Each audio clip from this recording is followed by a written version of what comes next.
அன்பான தேவ பிள்ளைகளே, நமது இயேசு வாழ்கிறார் ஊழியம் வானத்தின் வாசல் எழுப்புதல் ஜெபமயம் செம்பட்டியில் நடத்தும் தாண்டு வாக்குத்தத்த ஆசீர்வாத கூட்டம். தேவ செய்தி மற்றும் ஜெபம் சகோதரர் எல் வின்சென்ட்ராஜ். இன்னைக்கு ஆண்டவர் இந்த நிலை நீடிக்க விரும்பல, உங்களை எந்திரமா மாற்ற விரும்புகிறார்.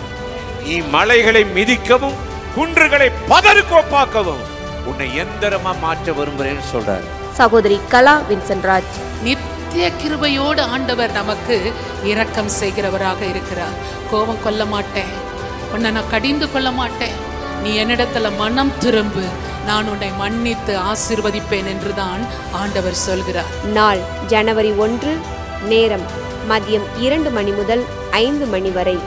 இடம் வானத்தின் வாசல் எழுப்புதல் ஜெபமையம் செம்பட்டி, திண்டுக்கல். தேவ பிள்ளைகளே, வாக்குத்தத்த ஆசீர்வாத கூட்டத்தில் கலந்து கொண்டு தேவனிடமிருந்து ஆசீர்வாதங்களை பெற்று செல்ல உங்கள் யாவரையும் அன்போடு அழைக்கிறோம். மேலும் விவரங்களுக்கு 9480000449 928000449.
உமது நிழலிலே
தாருமே, உமது சுகம் என்னிலிருந்து தாருமே, உமது கரம் என்னிலிருந்து வையுமே, உமது கரம் என்னிலிருந்து வையுமே.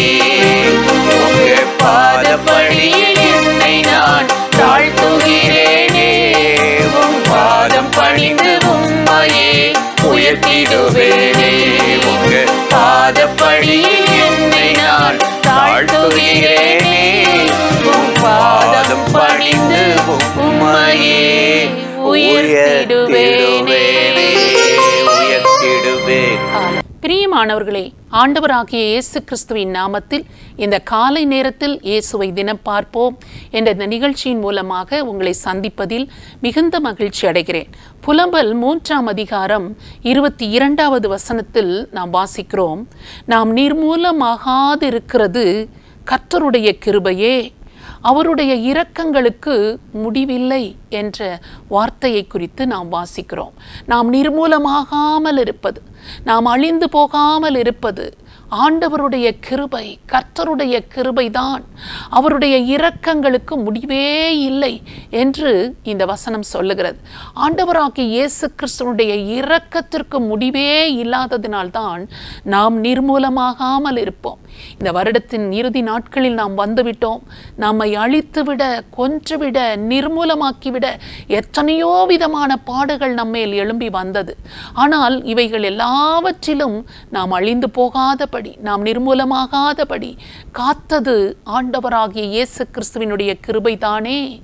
பவுலப்போஸ்தலன் இயேசு கிறிஸ்துவை பற்றி சொல்லுகிற போது, நம் ஆண்டவராகிய இயேசு கிறிஸ்துவின் கிருபையும் பிதாவாகிய தேவனுடைய அன்பும் பரிசுத்த ஆவியானவருடைய ஐக்கியமும் நம் அனைவரோடும் கூட இருப்பதாக என்று அவர் சொல்லி வாழ்த்துவதை குறித்து நாம் பார்க்கிறோம். ஆண்டவராகிய இயேசு கிறிஸ்துவே கிருபையாகத்தான் இருக்கிறார். அவர் கிருபையும் இரக்கமும் நிறைந்தவர். நம்மேல் அவர் மனதுருக்கம் உள்ளவராக இருந்ததினால்தான் எத்தனை பாடுகள், எத்தனை வேதனைகள் நம்முடைய வாழ்க்கையில் வந்த போதும் நாம் நிர்மூலமாகாமல், அழிந்து போகாமல் இன்று வரை ஜீவனோடு கூட இருக்கிறோம். அவருடைய கிருபை, அவர் கண்களில் நமக்கு கிடைத்த இரக்கம், அதனால்தான் நாம் வாழ்ந்து கொண்டிருக்கிறோம். எஸ்தரின் நாட்களில் பாருங்கள், அந்த யூத இனத்தையே அழித்து விடுவதற்கு பொல்லாத ஆமான் திட்டமிட்டான். இந்த எஸ்தரை மாத்திரம் அழிப்பதல்ல, இந்த மொர்தகாயை மாத்திரம் அழிப்பதல்ல, அவர்கள் சார்ந்திருக்கிற அந்த இனத்தையே அழித்து விட வேண்டும் என்று சொல்லி பொல்லாத திட்டமிட்டு கொண்டிருந்தான். நிர்மூலமாக்கி விடணும், இந்த இனமே இருக்கக்கூடாது என்று அழித்து விட திட்டமிட்டான். இன்றைக்கும் பாருங்கள், நம்முடைய வாழ்க்கையில் இப்படித்தானே பொறாமை பிடித்த மக்களால், மனிதர்களால் நமக்கு எத்தனையோ விதங்களில் பாதிப்புகள் வருகிறது. இந்த தொழிலை நடத்த விடுவேனா பார், இந்த வியாபாரம் செழிப்பா இருக்குமா பார், உன் பிள்ளை நல்ல படித்து நல்ல நிலைமைக்கு வருமா என்று பார், உன் பிள்ளைக்கு திருமணம் முடித்து இந்த காரியங்கள் எல்லாம் சம்பவிக்குமா பார், எப்படியாவது உன்னை நான் அழித்து விடுகிறேன் என்று சொல்லி பொல்லாத மனிதர்கள் திட்டமிடுகிறார்கள். பொல்லாத மனிதர்கள் பாதிப்புகளை ஏற்படுத்துகிறார்கள். மந்திரவாதங்களை செய்கிறார்கள், செய்வினைகளை செய்கிறார்கள், ஏவல்களை செய்து எப்படியாவது தொழிலை முடக்கிவிட வேண்டும், வியாபாரத்தை செழிப்பில்லாமல் ஆக்கிவிட வேண்டும். ஏன் ஊழியக்காரர்களுக்கு விரோதமாக கூட, தேவ ஜனங்களுக்கு விரோதமாக கூட அந்த பிள்ளைகள் நல்வழியில் நடந்துவிடக்கூடாது, எதிர்த்து நடக்க வேண்டும், ஆண்டவரை பின்பற்றக்கூடாது என்றெல்லாம் எத்தனையோ காரியங்களில் நிர்மூலமாக்கும்படி, நம்மை அழிக்கும்படி பொல்லாத சாத்தான் மனிதர்களை தூண்டி எழுப்பி பலவிதங்களில் பாதிப்புகளை நமக்கு விரோதமாக கொண்டு வருகிறான்.